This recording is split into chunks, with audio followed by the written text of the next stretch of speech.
Welcome to the Human Architect Studio. I am Latoya Logan, and I will be facilitating our first series of 2026 Relational Reset, Rebuilding Trust, Communication, and Connection.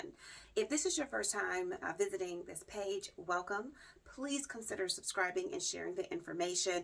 I put a lot of work into this, one, because it's personally important to me, but also because I really care about us as a community, as humanity, and I want to make sure that people get information that might be beneficial for them. So I'm sure you know someone who would greatly benefit from understanding how to improve their relationships, their communication, their boundary setting, and how they connect to others. So for this first episode, we are going to focus on communication as the foundation for repair. Now, I know that we struggle with this when no one says I'm a poor communicator. Everybody is like, no, I talk and I'm great at it. And I know that I tell people exactly what they need to know in order to interact with me. But as a therapist who's been doing this work for 23 years, I can tell you, people come into therapy and can't communicate with me what their needs are, what their issues are, what their desires are. I work with primarily Black male clients. And so it's always interesting when I say, okay, well, what are you here for? And they say, well, I just want to be a good man. I want to do something great. And I'm like, okay, that's pretty ambiguous. So it's going to take us some time to really tease out what you want, because my guess is you haven't sat down and really thought about all the things that you want. So there is a training, a series that I did last year on wellness, and it covered the 8 different dimensions of wellness. I encourage you to look at that, because when we're deciding what we want, we need to really think about the different areas of our life, the different people in our life, and how what we want, if it aligns across all those different dimensions. But communication is a skill set. It's a skill that you have to develop. It is not a given. Just because you can speak doesn't mean that you know how to communicate. So when I think about communication, I think a lot about, are you conveying what you really want to convey and the way that you want to convey it, so that the other person not only understands it, but has a deeper understanding of you and why this is of importance to you.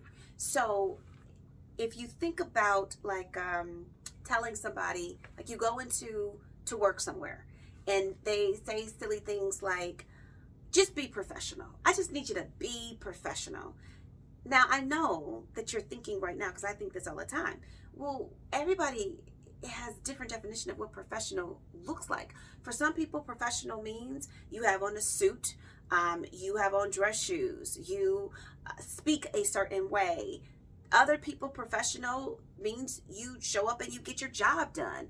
For some people, professional means that, as long as you're not bothering anybody, then everything is cool. So leaders often fall into this. And when I say leaders, I mean, if you're a parent and you're parenting a child, if you are a manager and you have staff, if you are a teacher and you have students, sometimes we communicate in these ways of, it's assumed that everybody has a good understanding of what we're talking about. And that's like one of the greatest pitfalls of communication, is assumed understanding of what you're saying when you haven't provided a grounding definition or clarification or even context to what you're trying to say.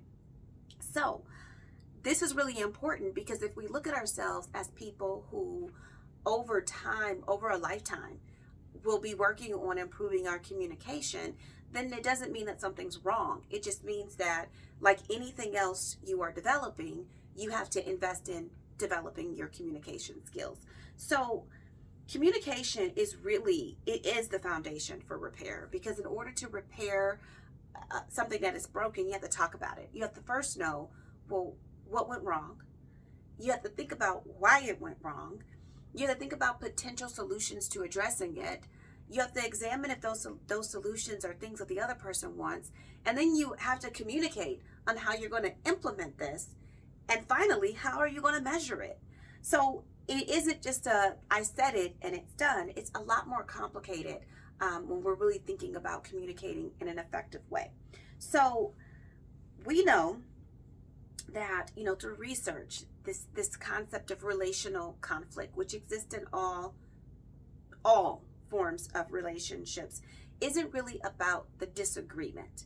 We anticipate disagreement. It's more about how we communicated during the stressful moment. I have a staff member, her name is Corinne, and she's just absolutely lovely. But she says to me all the time, how do you respond in the way that you respond when people say very wild things at work? She's a manager and she's developing, and it's like a thing she's noticed people, because if you supervise people, then people say wild things. I don't read your emails. I'm so busy, but I only had 8 things on my schedule for the entire week. And you can't respond negatively to that. You have to think about the person. And how I'm able to manage in that moment is, I think, do I want to try to build this person up, or do I want to tear them down? And it really is just that simple to me. It's really just that simple. I can say something here that will make them feel very foolish, or I can try to say something that will help them reconsider what they said and to maybe make a better decision moving forward. So that's the way that I think about it. And so it isn't that you can't say what you need to say. It's just that you have to think about, in a moment of stress where a person is already feeling exposed, already feeling overwhelmed, already vulnerable, do you want to make it worse, or do you want to get to a place where it can be improved? And so how we look at that in those moments of stress is and how we think about what we want to do from there is real simple. Do you want to maintain the relationship? Do you want this person to respect you, like you, want to continue to work for you, want to continue to be with you? If you want the relationship to continue to grow and evolve, then you don't want to do damage. So if we're in a disagreement, and I know that there's this belief that, well, whatever you say when you're angry is the thing that you meant to say. It's not true. When people are angry during a disagreement, there's a couple of emotions that are at play. The number one is shame. And shame is such a good predictor for violence, whether that's verbal violence or physical violence. It's a huge predictor of violence. When I feel shamed or ashamed of myself in an interaction with someone who I want to think highly of myself, I lash out in an attempt to restore a sense of self, to kind of balance the imbalance that I'm feeling. So if someone says something very cruel when they are angry and there's a disagreement, you have to leave it there, because oftentimes it really was just an impulsive response to try to make themselves feel better because they felt so bad in the disagreement. The second thing people are feeling is insecurity. Can I even do what I'm doing? Have you now found out that I can't do this? We have a fear of rejection, particularly if you've had that throughout your life, whether you've experienced loss, whether you had issues with your parents not being there for you, or repeatedly friends don't show up for you. So we have a fear of rejection. If I give in, what will this person then take from me, and how will I be treated moving forward? Disappointment is also at play. Nobody likes to lose. Nobody likes to lose a relationship or feel as though they are losing something. And we have to be careful in disagreements, even when we're right, that we don't make people feel like they're just losing and that they're just going to continue to lose. All of those things then can move us into whatever is our default to restore safety. So for some people, it's I'm going to withhold my friendship. Other people is I don't care anymore. I'm not even going to be a part of this. It could be a total abandonment of the relationship. And none of those things are choices.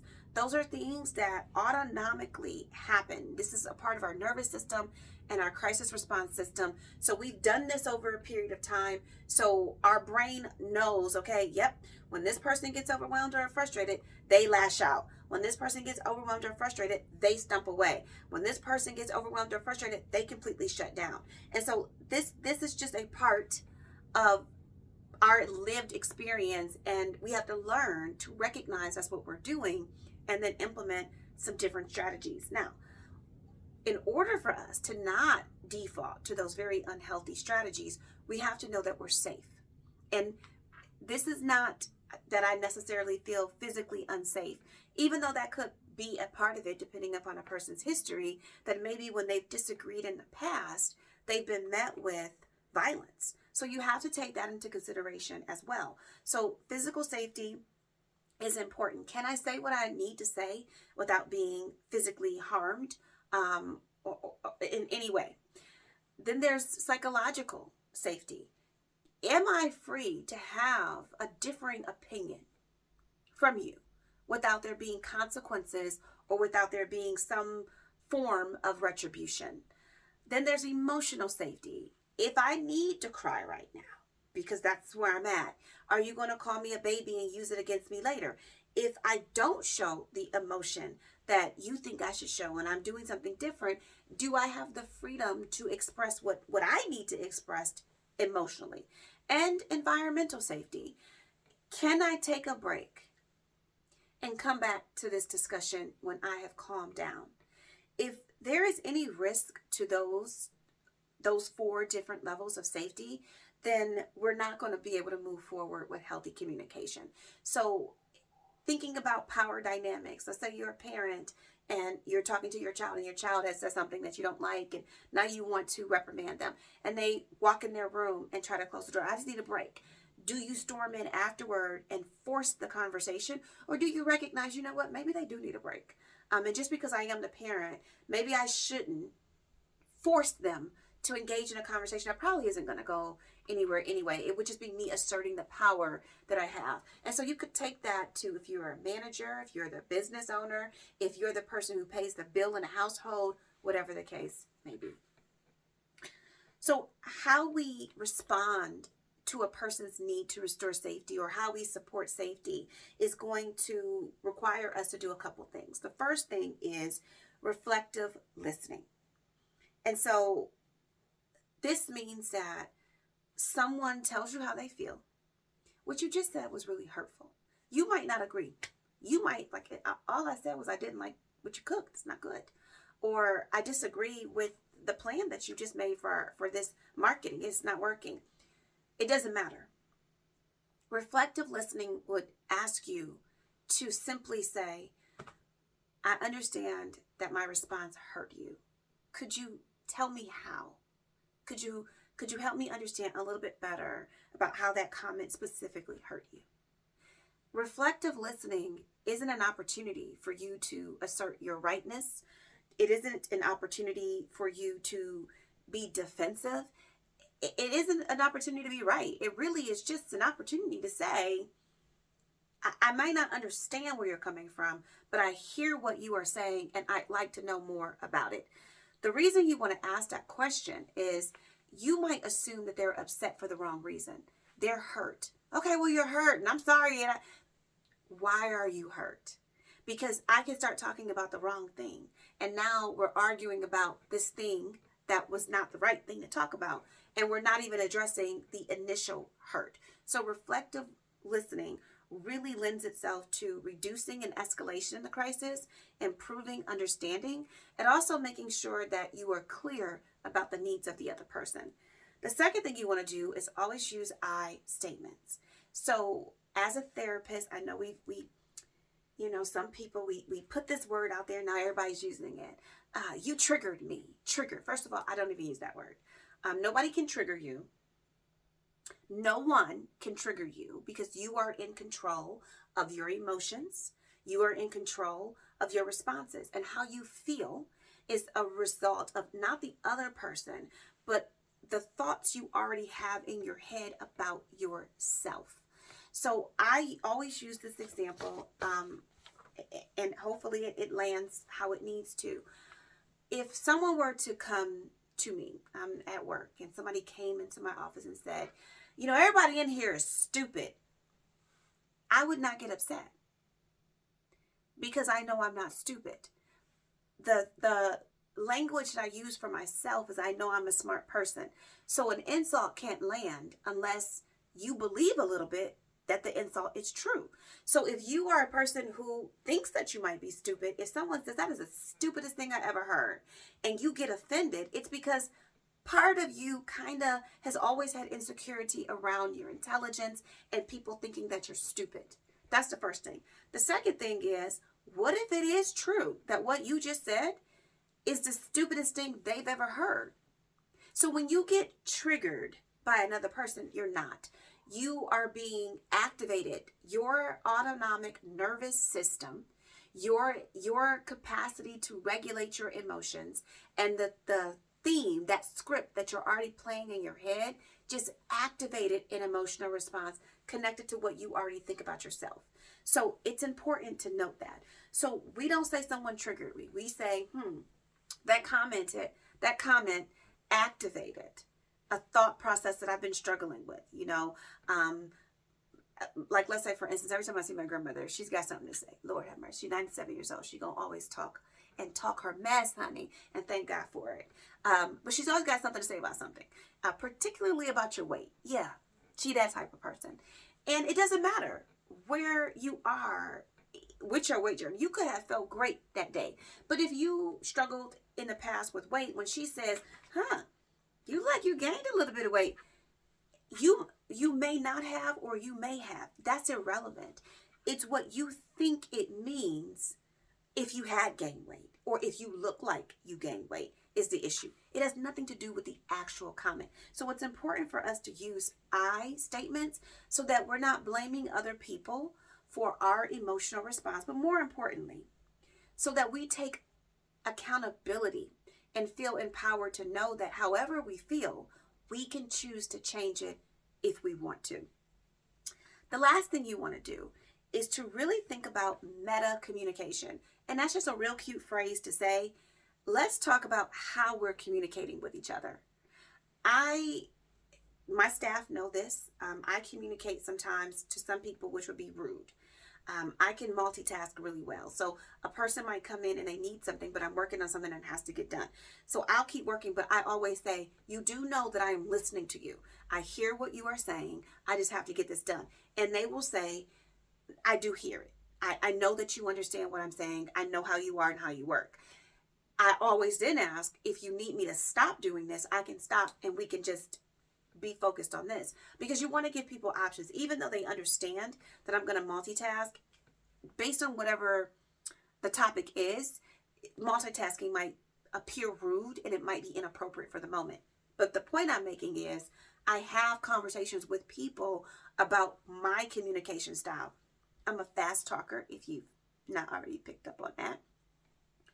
And so it doesn't take me a long time to say what I have to say, but it also doesn't take me a long time to really understand where you're going. And so I have learned that I can't rush someone else. You don't have to work at my pace. This should be a collaborative effort. But the only way we can get there is if we talk about how we communicate, why we communicate in the way that we communicate, and what we really hope never enters the communication phase. So people argue. They use that term, argue, right? And that can mean a lot of different things. Argue, we just disagree. We had an argument, we disagreed. It can mean we argued, we yelled at each other.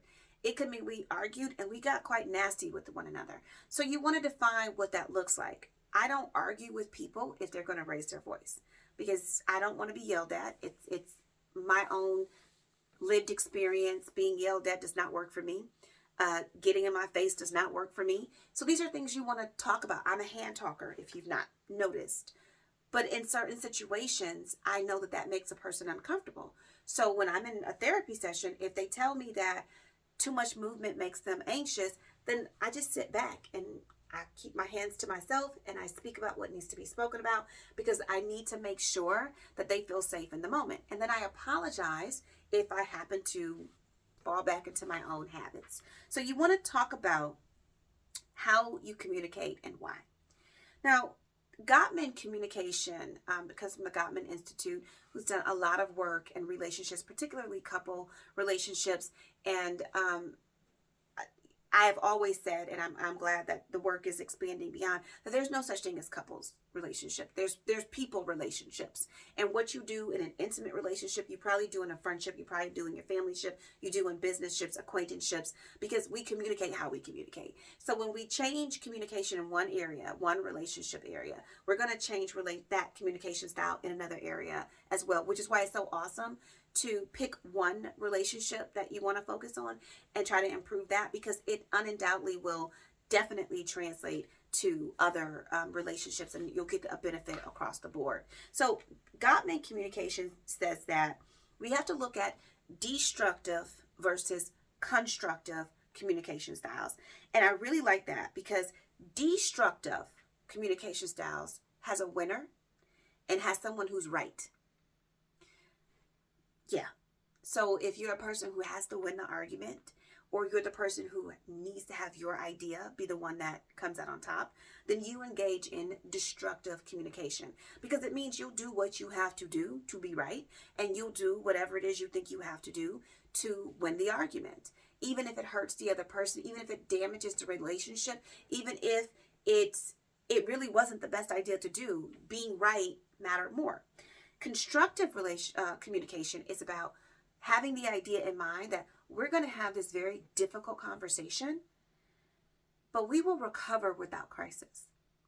We're not going to walk away from here with either one of us feeling as though the other person really hurt me and I just have to deal with this, or feeling as though I have no say in what's going on.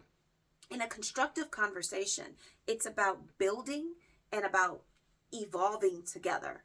So we might not get a consensus, but we should be able to walk away from each other feeling very much respected.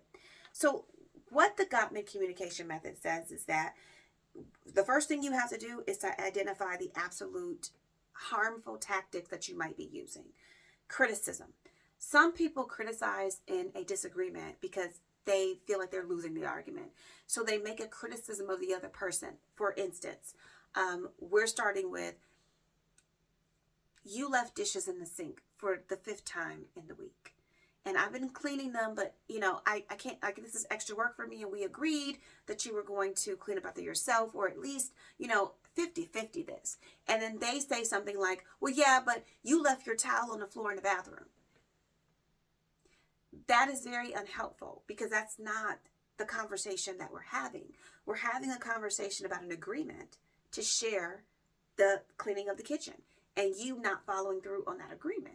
And now you bringing in something about the bathroom is deflection, so that we don't talk about you, we end up talking about me. Very unhealthy, and it makes the person feel extremely dismissed. Contempt. Just flat out anger about the other person. Dislike, disdain for what they have done. How you are viewing them as an individual. Defensiveness. Well, I left the dishes in the kitchen sink because I had to go to work. You didn't have to work that day. Doesn't matter the why. This happened. We agreed upon it. So whatever are the whys that you could give have no bearing in this communication if we're trying to be constructive. And stonewalling, aka gaslighting, aka emotional manipulation. So this could come out in a lot of different ways. This could be tears. I've worked with some people where the first thing they want to do is start crying when you are talking about something that they've not done. Well, I didn't know. They're so confused. They just could not figure it out, right? I don't even know what question to ask you to gain understanding. That's a form of gaslighting and manipulation. And then finally, leaving.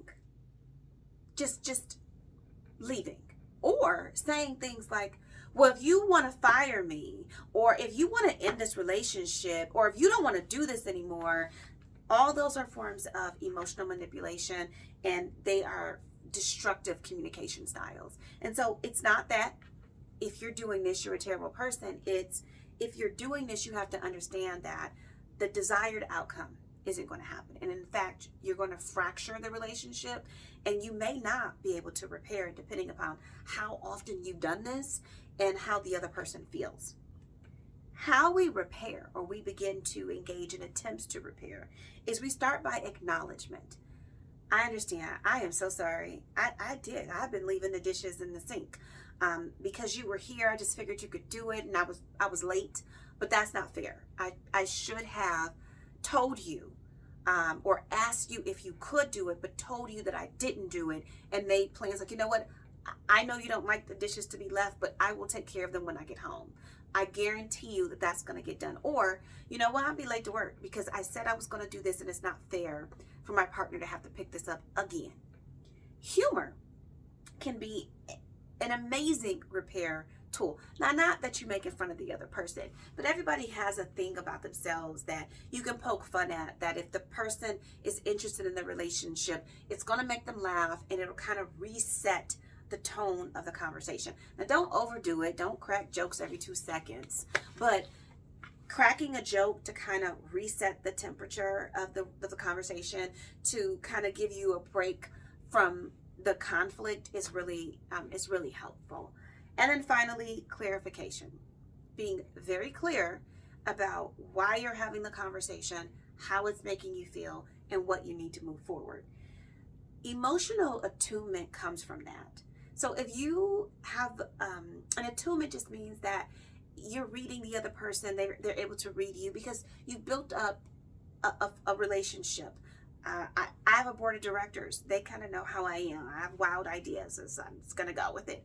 And they go with it because they get like, okay, yeah, she wants to do these things, but they kind of work out. And if we disagree about something, they're like, well, did you consider X, Y, and Z? And it's like, yeah, I did. And we just kind of have that conversation back and forth, but we're attuned to how we want to lead each other. I want to respect them, and I want to feel respected. And I believe that they too want that as a desired outcome of the relationship that we have. So when you are trying to be attuned with a person, it's not that you're faking understanding.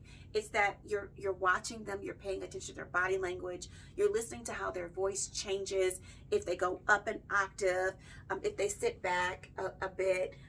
You're looking at those microfacial changes and gestures that can let you know if you're connecting in. And when you are paying attention to those things, it builds trust, because it's so kind to say to a person, I can tell in your face that, like literally in your facial expression right now, that you're trying to understand me. You're trying to connect with me here, and I appreciate that. It resets the conversation. And so the last thing we're going to talk about is what's called conflict resolution and fair process models. So this works really well in any mediation you're trying to have, because it is based on this premise. People can accept any outcome, even one they don't like, if they feel like the communication process was fair, was respectful, and was transparent. That you weren't hiding anything. There were no motives that were hidden. You weren't playing around with them. You weren't just trying to get your way. You weren't exerting your power over them. And even if you have to write a person up, if they understand, okay, yeah, I don't want to be written up, but the way that you're presenting it to me makes sense. I don't want to cancel our date, but I understand that you're tired and this is what you need to do right now, and that we'll make this up. And so this conflict resolution and fair process model you don't do it any one way. You do it based on the two people involved in the conversation. And so you want to think about that. There is a phrasing that people like to use, I'm just being brutally honest. Well, you never have to be brutal to be honest. You could just be honest. But if you're choosing to be brutally honest, then that means you just are choosing to do harm. You want to hurt me. If you really are just being honest because you want the conversation to move forward, then you can do that with kindness, with grace, with empathy, with compassion. You can do that without causing more harm. So if you're one of those people who are like, sarcasm is my language and this is just the way that I am, then you're engaging in destructive communication. And I'm sure you are seeing the impact of that in your relationships. So the idea is not to change everything all at once. The idea is for you to think about if you want to maintain the relationships in the way that you have them, or if you want those relationships to improve because you have goals, you have a desired outcome, that you are pursuing. And I really hope that you consider that. Now, in the repair work guide, there's a really awesome, I think it might be 3 pages for this one. So there is a page that covers why communication fails under stress, and it talks about tips for reflective listening, how to use I statements, meta communication, and it really, the quote I put on here, repair attempts matter more than perfection. So as long as you're attempting to make a repair, that's way more effective than not trying.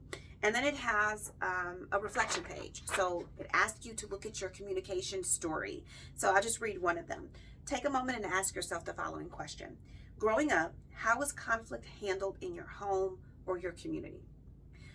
So I'll share a story about my dad because I really, wow, that man taught me so much about communication, just about being a human, and he didn't even know it. So thank you so much, Ernest Eddie Logan.